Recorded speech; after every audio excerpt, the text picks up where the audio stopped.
waxaan filimkani kaga hadli doonaa qadiyadda Falastiin iyo sida ay soo martay ilaa iyo 50 sano ee ugu dambeeyay ayadoo soo martay dagaalo kuwii ugu xumaa ee dunida ka dhaca. Falastiin waxay ku taallaa meel juqraafi ahaan aad u fiican, waana meel uu Alle barakeeyay. waxaa halkaa deganaan jiray Yaabuusiyiin, halka maanta loo yaqaano Qudusna waxaa iyadana lagu magacaabi jiray Yaabuus. waxaa sidaasoo kale la sheegay in la oran jiray dhulkii Kancaaniyiinta. haddii aan ka hadalno sida ay ku baxday magaca Falastiin, waxaa Falastiin dhanka badda ah ka soo galay qabaa'il la oran jiray Balastiya, waxayna markiiba ku magacaabeen Falastiin. Falastiin waxaa soo maray xukumo kala duwan oo taariikh dheer leh. dhulka Falastiin waxaa ku wada noolaa Muslimiin, Kiristiyaan iyo Yahuud aad u tiro yar, waxayna ku wada deganaayeen si nabadgelyo ah.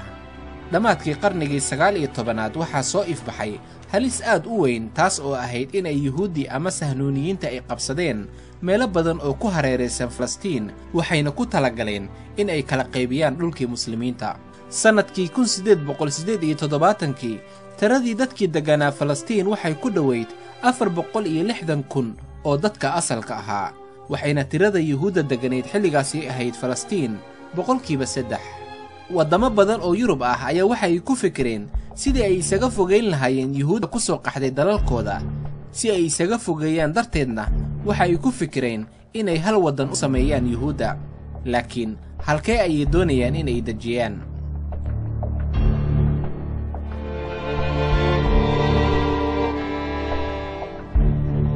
arrintan ayaa waxaa baaritaan ku sameeyey wariye Yuhuudi ah oo lagu magacaabo Theodor Herzl, wuxuuna ninkaasi alifay buug ugu magac daray Darjudansaad, oo macnaheedu yahay maamulka ama dowladda Yuhuudda, ama in la sameeyo waddan kulmiya dhammaan Yuhuudda oo dhan. sannadkii 1896 waxaa la doortay waddamo badan oo la dejin karo Yuhuudda, waxaana ka mid ahayd Falastiin, Argentiin, Uganda iyo Mozambique, iyo waddamo badan oo Soomaaliya ku jirtay. waxay Yuhuudda isugu yimaadeen shirar badan oo isdaba joog ah si ay go'aan ugu qaataan halkii la dejin lahaa Yuhuudda dunida ku kala firirsan, waxayna ugu dambayntii ay doorteen Falastiin. Yuhuuddii wakhtigaasi jirtay waxay cadaadis xooggan saareen Maraykanka iyo Ingiriiska in ay ku taageeraan fikirkooda ahaa in ay degaan Falastiin.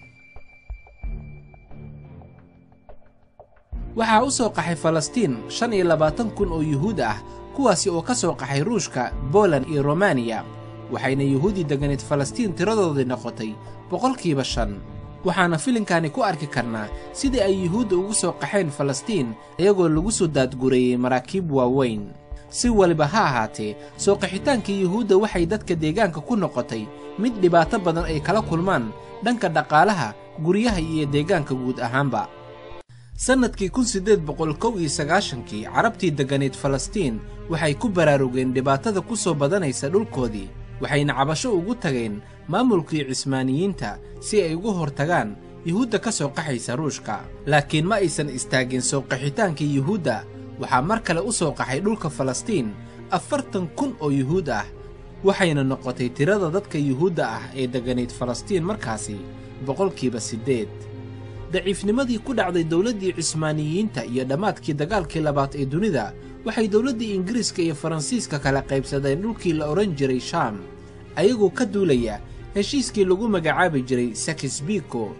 intaasi kadib Ingiriiska wuxuu qabsaday Falastiin isagoo raacaya heshiiskii San Remo sannadkii 1920. waxay Ingiriiska fulinayeen arrintii uu wacadka ku maray Belfort. haddaba waa maxay wacadka Belfort? sannadkii 1917 waxa uu Ingiriiska si hoose wacad ugu maray Yuhuudda inuu ku kaalmayn doono sidii uu ugu samayn lahaa waddan ay leeyihiin, isagoo farta ugu fiiqay Falastiin iyo inuu u sahli doono gaadiidkii ay ku gaari lahaayeen Falastiin. sidaasoo kale waxaa arrintaasi taageero xooggan ku bixiyey Maraykanka. intaasi kadib waxaa markii saddexaad Falastiin soo gaaray mawjado Yuhuud ah, waxaana batay tiradii dadkii Yuhuudda ahaa ayadoo ay gaartay 12%. waxayna taasi ku dareensiinaysaa halkii ay joogeen sannadkii 1923 ayagoo tiradooda ahayd 3%. haddaba sidaad aragto, waxay Yuhuudda ahaayeen kuwa dega Tel Aviv oo keliya, ayagoo islamarkaana u dheereed in ay boobaan dhulkii Carabta. waxaa la qabtay 7 shir oo waaweyn, kuwaasi oo ay lahaayeen shacabkii reer Falastiin, iyagoo ka biyadiidanaa ballanqaadkii belford waxaana halkaasi ka bilowday kacdoonkii koowaad ee reer falastiin waxaa sidaasoo kale xigay kacdoonkii yava kii waxaana halkaasi falastiin ugu shahiiday 157 qof halka yuhuuddana ay ka dhimatay 46 qof waxaa mar kale shir lagu qabtay naabolis oo ka tirsan falastiin iyadoo shirkaasi cunqabateen dhanka dhaqaalaha lagu saarayay yuhuudda waxaana la aas-aasay golo islaami ahaa oo hoggaanka uu hayay alxaaji amiin xusein dhanka kale waxay israa'iiliyiinta iyagana dhankoodii ka aas-aaseen hagganah oo ah ciidankii difaaca israa'iil ee xilligaasi wuxuuna mashruucaasi ahaa shirqool ay dejisay dawladdii ingiriiska taasi oo ahayd inay yuhuudda ku saaciddo hub iyo saanad walba ay u baahan yihiin iyadoo dhanka kale carabtii laga mamnuucay inay qoryahooda bannaanka ula soo baxaan oo aysan la soo dhaafin guryahooda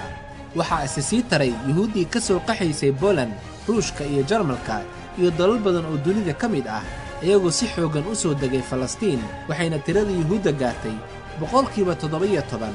waxaana halkaasi ka bilowday kacdoonkii dhiigga badan ku daatay kaasi oo lagu magacaabi jiray kacdoonkii buraaqa oo ah gidaarka weyn ee ku hareeraysa masjidka qudus waxaana halkaasi falastiiniyiinta ugu shahiiday 116 qof halka yuhuuddana ay kaga dhimatay 133 qof waxaa bilowday mudaaharaadyo iyo iskudhacyo aad u waaweyn kuwaasi oo ka dhacay qudus sannadkii 1933 waxaa 2 sano kadib haddana lagu dilay jiniin oo ka tirsan falastiin shiiqii weynaa ee cisudiinul qasaam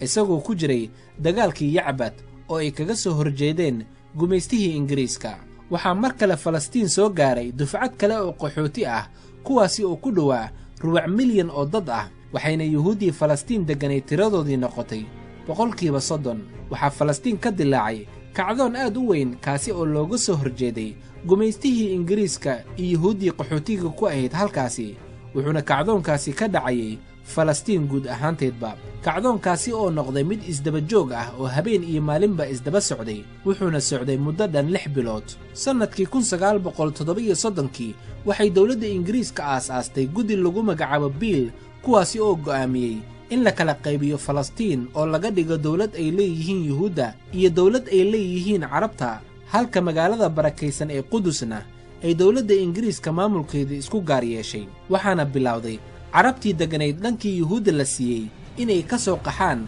ayna u soo guuraan dhankii carabta xilligaasi yuhuuddii degganayd falastiin waxay ahaayeen 5.5% waxayna yuhuudda soo jeediyeen inay dhulka falastiiniyiinta maamulaan 33% ayagoo ka duulaya arrintii ay soo jeediyeen guddigii biil waxaase ka biyadiiday falastiiniyiinta sannadkii 1939 waxay dawladda ingiriiska soo saartay wareegto taasi oo lagu magacaabi jiray warqaddii caddayd waxaana warqaddaasi ku qornaa inay sii socon doonto 5 sano ee soo socota yuhuudda u soo qaxaysa dhanka falastiin waxaana arrintaasi mar kale ka biyadiiday falastiiniyiinta dhanka kale yuhuuddii xilligaasi jirtay waxay iyagana diideen go'aankii ka soo yeeray ingiriiska taa oo ku qornayd warqaddii caddayd waxayna bilaabeen inay daadiyaan dhiig aan loo kala aabayeelin ayagoo bilaabay inay dilaan falastiiniyiinta iyo weliba ingiriiskii isaga dhulka soo dejiyey waxayna yuhuuddii xilligaasi bilaabeen inay dilaan dhammaan ciddii ay u aragtay inay ka soo horjeeddo boobka ay ku waddo dhulka falastiin waxyaabihii ugu xumaa ay sameeyeen yuhuudda xilligaasi waxaa ugu darnaa qaraxii ay ka fuliyeen hotelkii boqorkii daa'uud ee qudus ku yiilay ayadoo qudus ay ahayd xarun ay ka taliyaan dawladdii gumaystaha ingiriiska sidaasoo kale waxay yuhuudda gowrac ka geysteen xilligaasi dayru yaasiin oo ah meel u dhow qudus sannadkii 1947 dawladdii ingiriiska waxay go'aansatay inay isaga tagto dhulka falastiin waxayna ku wareejisay qaramada midoobeed waxa ay qabteen shir degdeg ah ayadoo shirkaasi loogu hadlayo kala qaybinta falastiin wuxuuna qaraarka shirkaasi ku caan ahaa go'aankii 181 wuxuuna go'aankaasi ahaa in falastiin laga dhigo dawlad carabta iyo mid yuhuudda ay leedahay halka qudusna laga dhigo meel ay gacanta ku hayso qaramada midoobeed oo caalami ah waxaana arrintaasi ku raacay qaramada midoobeed midowgii sofiyeet iyo maraykanka xilligaasi yuhuudda gacantooda uguma jirin waxaana ka badnayn 6.5% wuxuuna go'aankaasi yuhuudda u horseedayey inay xukunto boqolkiiba 56.5 Falastiiniyiinta. Falastiiniyiinta iyo Carabtana waxa ay gaareen go'aan diidma ah oo ay ugu soo horjeedaan kala qaybinta. Ugu dambayntiina qaraarkaasi ma uusan fulin, waxaana dhulkii Falastiiniyiinta ka bilowday dagaal aad u qaraar. Sanadkii 1947 waxayna haggana bilowday in 25 sano soo socda ay qortaan ciidan ku filan Yuhuudda taasi ay ku laayaan shacabka reer Falastiin. dhanka kale waxay jaamacadda Carabta iyagana abaabuleen ciidan ay ugu magacdareen ciidankii badbaadada ama samata bixinta. waxaana haddana mar kale soo gaaray Falastiin mawjado kale oo Yuhuud ah, waxayna noqotay deegaanka Yuhuudda boqolkiiba 31, waxayna macnaheedu tahay in deegaanka Falastiin ee Yuhuudda ay degan tahay ay tahay boqolkiiba 8.8. sanadkii 1948 Ingiriiska wuxuu ka baxay dhulka Falastiin. bixitaanka kadibna waxaa ka dilaacay Falastiin dagaalkii Carabta iyo Yuhuudda. markii uu dagaalkii dhammaadayna waxay Yuhuudda dhulka Falastiin qaateen boqolkiiba 87, waxayna Falastiin ka dhisteen dawlad iyaga ay ku amartaagleeyaan. isla markiiba Maraykanka wuxuu ictiraafay Yuhuudda. sanadkii xigana Yuhuudda waxay ka mid noqdeen qaramada midoobay ayagoo loo aqoonsaday dawlad jirta.